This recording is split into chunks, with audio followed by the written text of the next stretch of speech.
Well, I am joined by this wonderful person called Ashley. And Ashley, she, once upon a time, she was a Canadian federal government employee, which sounds super boring. It's why at 27, she left and became a successful entrepreneur. She launched her own startup. She's a franchise owner, athlete, author, nationally recognized fitness professional, and television personality.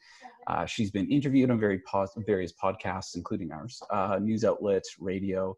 In 2018, she had the honor of actually being one of the 6 cast members on First Contact Canada. I'm sure some of you watched it. That was about flying into some of the best and worst Indigenous reserves across the country for 30 days. She has her own book called Get SHIT Done, her own podcast. She's on basically any social media thing you can think of, although she's not on MySpace, which, for some of you still on MySpace, unfortunately, she's not there. But she missed out the best part of her bio is that she's known me her entire life because she is my cousin. And she is currently in Ottawa. And I thought I would connect with Ashley, and Ashley kind of knows what we're doing and why I'm doing this. But for those of you who are just kind of tuning in, the premise of this short interview is basically a lot of you are dealing with anxiety, loneliness, you're scared. And I think we make, and Ashley probably could agree, usually make terrible decisions when we're scared, afraid, alone, and when we are dealing with mental health issues. And I just think there's such a huge connection when it comes to how we treat our mind, when it comes to how we treat our body, and connected with our soul. And so I have Ashley on, and we're going to talk a bit about some of the things that we can do within quarantine to make sure that like TikTok? Yeah, like TikTok. Yeah, exactly. It's good for the body. My new one. Yeah. It's great. Yeah, you just kind of went on TikTok, and I've seen some. I did. I'm on day 4, I believe, of TikTok. Wow. See, I refuse to go on TikTok, mostly because I'm like, who wants to see that now, Thomas? Who wants to see a 36-year-old man on TikTok? Unless I'm Jack Blacking it and going 35-year-old female on TikTok. You got 1 year. You got 1 year. Unless I'm going to be Jack Black and throw some swimming shorts on and dance wildly, which I'm sure many of you watching and listening to this would either love to watch, or you saying, I can't believe I let that guy say things to me. Well, I think you should do it. Yeah, well, you know what? Yeah, Ashley, for sure. Here's where Ashley is. She owns 2 Anytime Fitness gyms. She is not someone who just, spouting off things she doesn't know about. She's well educated. She, even with your own life, it's fitness and the way you eat has changed a lot of your own life. You've dealt with mental illness, you've dealt with depression, you've dealt with abuse, and you've kind of come out of a lot of that. And I think your story is something that a lot of people connect with. And so for the next few minutes, I'm gonna ask you a couple of questions, Ashley. Do it. Okay. So I am 18 to 25 years old, maybe a little older there too. I'm kind of stuck in my house, and it's so easy to eat like crap. And I know that's affecting me, and we know that the way we eat affects our mental health. And so what can we do when we can't really go out very often to get some food, or if we are going to order some groceries, what's kind of way we can start turning the tide a little bit on how we're eating? So nutrition, as we all know, affects our mental states. So if you're someone who's like much of this country is stuck inside, and you're constantly fueling your body and your brain with sugar and high carbs, which is a sugar response, that's just going to make you more hungry. It's also going to give you probably more dark thoughts if you do suffer from depression and anxiety. So simple tips to get your day going: start your day at a regular time. So if you usually get up at 8 in the morning, get up at 8 in the morning anyway, even though you're not allowed to leave your house. But get up, start your day on a positive note. So whether it's mindfulness, whether it's a workout, whether it's going for a walk, whether it's whatever, something positive to start your day. Since your routine is now more than likely out of whack, you need to adjust and pivot and create a new routine, but something that serves you. You don't want to do something that doesn't, because effectively it's going to go in a direction of somebody else. So if I'm eating at home and I'm like, oh, I'm just gonna have some chips and some popcorn and some ice cream. The It sounds person next to delicious, you, by the way. it does. That's why I don't buy it anymore. So if I'm at home with Thomas and I'm sitting on the couch eating it, but Thomas really wants to try and eat healthy, I'm going to say 8 out of 10 times, Thomas is going to come over and steal my ice cream because it's a feel-good response. And when we're stuck in a house, we get into a completely different mind frame. And so now is a perfect time to learn how to adjust for that. So start your day with a new routine, only buy healthy foods, stick to a 70-30. So 70% of the time, you do really well. 30% of the time, you steal my ice cream. Mm-hmm. And I think that's pretty reasonable. Unfortunately, for much of the world, food is a crutch for so many. So Yeah. I think if you're stuck in the house, really try and make an effort into fueling yourself properly. I know my gyms in June or July, whenever they decide to open again, will be flooded with a lineup of people for COVID weight loss because people are just eating like straight savages right now. Yeah, I think the idea of COVID-19, there's another way to use that. That's just the 19 pounds we gain because of of this whole thing, Yeah. right? Yeah, and I think that 70-30, I think that's a really good, if I could just make a quick comment on that. This is about sustainability, right? Like, I mean, everyone wants to have a beach body by yesterday. But for most of us, it's not either realistic. It's usually that's unrealistic anyways, for anyone to feel like they have to look a certain way to be appreciative or appreciative of their own bodies and enjoy it. But part of it is all about sustainability and what works for you. So, you know, to go on that, would you say that's thinking from food wise now down to like actually being able to be active somewhat while you're stuck inside? Would you say that is kind of the same kind of balance you would encourage most people to have at this point? Yeah. And even going to the activity portion of it, you don't need a treadmill, you don't need an at-home gym.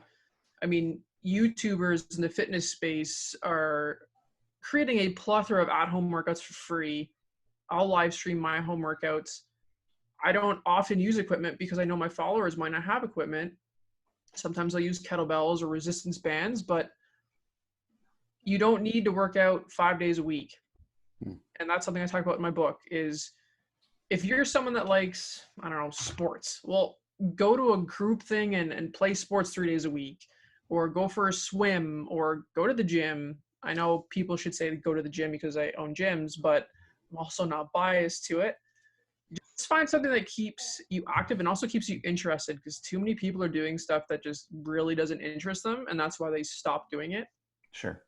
So if it's as simple as taking your dog and going for a walk for 15-20 minutes, then that, you know what, that's your exercise.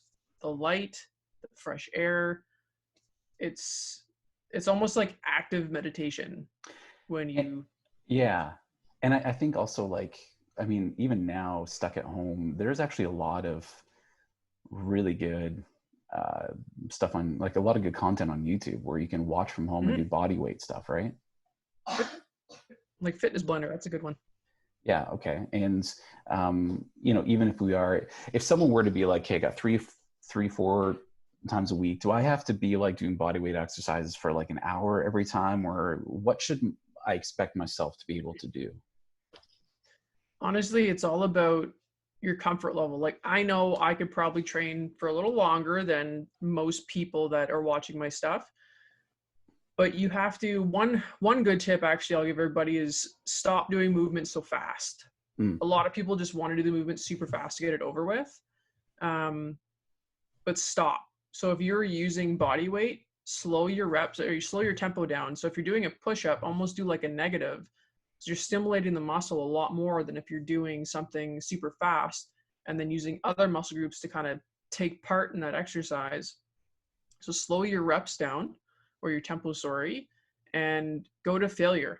So instead of just doing, well, I'm going to do 3 sets of 10, and then when you're done, you're like, I didn't feel like I did anything. Well, you know what? Change it up. Do 3 sets of failure. and really exhaust the muscle, because if you're at home and you don't have a squat rack, you don't have heavy weights, so you can't use the heavier weight to exhaust your muscles. Well, now use an alternative method, which is slowing the tempo down. And that's Sure. something we do just for clients depending on what they're doing. But right now, if you're doing at-home workouts, slow her down. And I think even get creative. I mean, even if it means, doing bicep curls with a couple cans, right? Or a kid. Yeah. I mean, or, doing it with something that's a little heavier. But I also think too that what I like about the idea of going to failure too is that it evens a playing field. There's some people who could do 10 push-ups, 3 sets of 10 push-ups to failure, where you may be listening to this and you can do 1 push-up and that's your failure. Yeah. That's great.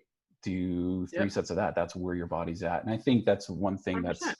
I think it's one of the good things about being in this kind of situation is body weight, if that's all you have, allows you to actually know your own limits. But it also, I mean, if you do that on a regular basis, and this I think attaches to mental health, but how much better will you feel about yourself when you can actually feel yourself getting stronger over 3, 4, 5, 6, 7 weeks, right? And being consistent that way. And so, and setting those goals, like if you're that 1 push-up person, be like, okay, next week I'm going to do 1.5, or I'm going to do 2, and you increment as you go. And you're right, it's this different kind of like euphoria of happiness that, oh my God, I'm accomplishing all of this, whereas a lot of people are just sitting at home doing nothing. And I think I found as well, when you feel like you can take something that's a bit out of control, whether it's just our schedule or it's our weight or it's the way we feel about ourselves, and the thing I found about exercise is that you actually bring what's out of control into your control again. And there's a sense of like really good, like almost pride of ownership, right? Of like, I did it. I didn't want to, I took something back control. And I think it's the same with food. And I think a lot of this, because fear, and I know me and you, we've talked about this before, fear is really just losing control, and I think this is a way to kind of rebalance control a little bit. Let's say I've got an opportunity to do a small bit of grocery run, or someone's going to bring me food, or I'm going to order online and drop it off. What are some things that I could be looking at that would be good options for me to eat? Yeah, I mean, general staple of it, you want to look at, especially if you have kids, you want to get fruits and vegetables. I would probably, because I'm a little bit more crazy, would be aiming for the low glycemic fruits. So doing something like that, going with some healthy fats, stay away from margarine, because that's like honestly a molecule away from being plastic. So healthy fats, some good cuts of meat, poultry, fish, healthy whole foods. If it's something that's made by a machine, don't buy it. Okay. If I'm in my early 20s and I lost my job and I've got student loans, I don't have a lot of money. What's, I guess you can say, a body weight version of grocery shopping, where I have very little, but I have a little bit of money? I am super happy you're bringing up the budgeting question. And I'm shaking my pen at you because I'm so excited. So I think that the budget thing is an excuse. And the reason why I say that is because if you go on the Google, you can find all sorts of online coupons for all sorts of healthy food. So I think if you want to eat healthy and you are on a budget, you will take that time not to be an extreme couponer, but to find coupons that will take that chicken breast from $8.99 down to like $5.99. Sure. And looking at buying in bulk if you can, to freeze it so that you're not always having to go back and spending more than if you would have bought in bulk. Totally. So, and I also think we have to look at, okay, if your budget is now this big because of being stuck at home and being off work or on EI, you really need to get creative with savings and buying what you need. And unfortunately, buying a 1 liter tub of ice cream is not a need, it's a want. So let's change that up and look for other stuff. Yeah, but what if it's like ice cream made out of real cream? So it's keto compliant. Perfect. There you go. Yeah, I mean, the connection between how we treat our body and what we eat, exercise. I mean, without spending too much time, I mean, in your opinion, how does that really affect our mental health? Huge.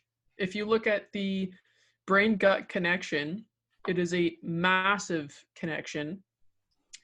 If you start fueling yourself with junk, you're going to feel like junk. Anyone that says, I ate healthy for a week and I felt fantastic. Okay, what are you doing now? Oh, I got off the bandwagon. How do you feel? Like crap. Yeah.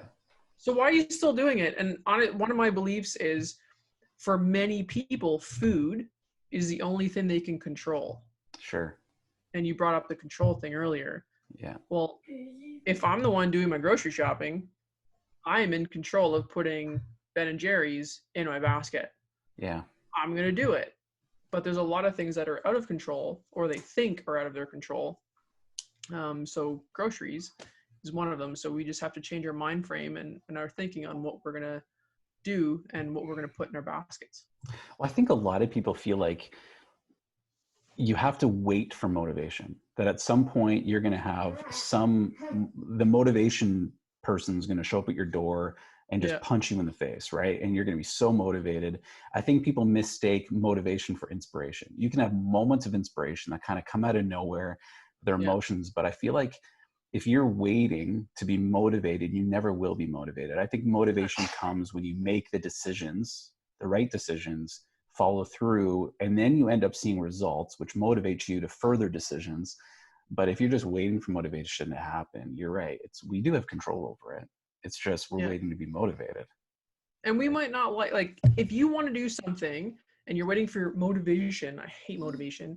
You're waiting for that motivation to come in to kick you in the butt, to move you forward. For what reason? I know trying something new is going to be scary. But as they say, the epic stuff never happened easily. So like me, I quit my career at 27 and 2 in the morning and left for 2 weeks on a road trip because I was just over it. And I literally said, I sat in my bed on the Thursday morning. I said, if I die tomorrow, would I be happy and would I have regrets? And the answer was yes, that I would have regrets and that I definitely would not be happy. So I made the decision to literally drop my career like that and went on a road trip for 2 weeks. And was it scary? Yeah, because I no longer had benefits. I didn't have a pension or a paycheck coming in. I had to start a completely new career, and I didn't even know what that was at the time. Moved back into my parents' basement at the age of 27, which is super awesome. And had to completely rebuild my life. And I know not a lot of people can do that, so please don't quit your job if you're in my boat. But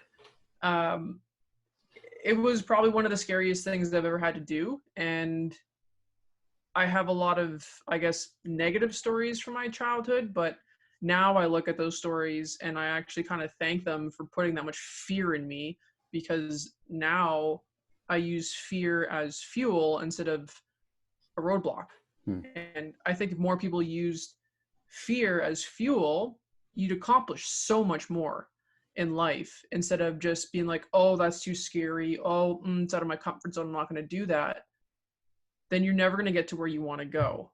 And I mean, almost 9 years I've left, and I don't regret a single thing. Has it been easy? No, but I live and learn. Yeah. Well, that's great. Ashley, thank you. I appreciate it. I know we will probably talk for another 40 minutes, another hour or so on all this stuff. And, you know, I'll link, of course, Ashley's book, some of her content on YouTube, things like that. I'm sure she wouldn't mind if you reached out to her or DM'd her. You know, I think the biggest piece from all this, if I could summarize, is just like, you know, there are ways to eat well with a limited budget. It's just about using it well. Stick to the 70-30, create some sort of balance with your eating, but also do something that's going to make you feel like you're doing something with your body, whether it's going for a walk or doing some body weight exercises. There's great stuff. It was Body Blender, you said? Fitness Blender on Fitness YouTube. Blender on YouTube. There's lots of stuff there, and like Ashley said, it doesn't have to be 7 days a week. Maybe it's only 3-4 days, and do consistently. The other thing I picked up from this actually too was just the idea of waking up at the same time. Even we've done that with our kids just to get them, you know, on a regular schedule, because I think just being able to own your morning a little bit is a great start to the day. But Ashley, thank you. Really, really appreciate your time. It's awesome. And yeah, like I said, all our stuff will be linked up. Hopefully this was helpful and encouraging to all of you. But yeah, we're going to stop recording right now.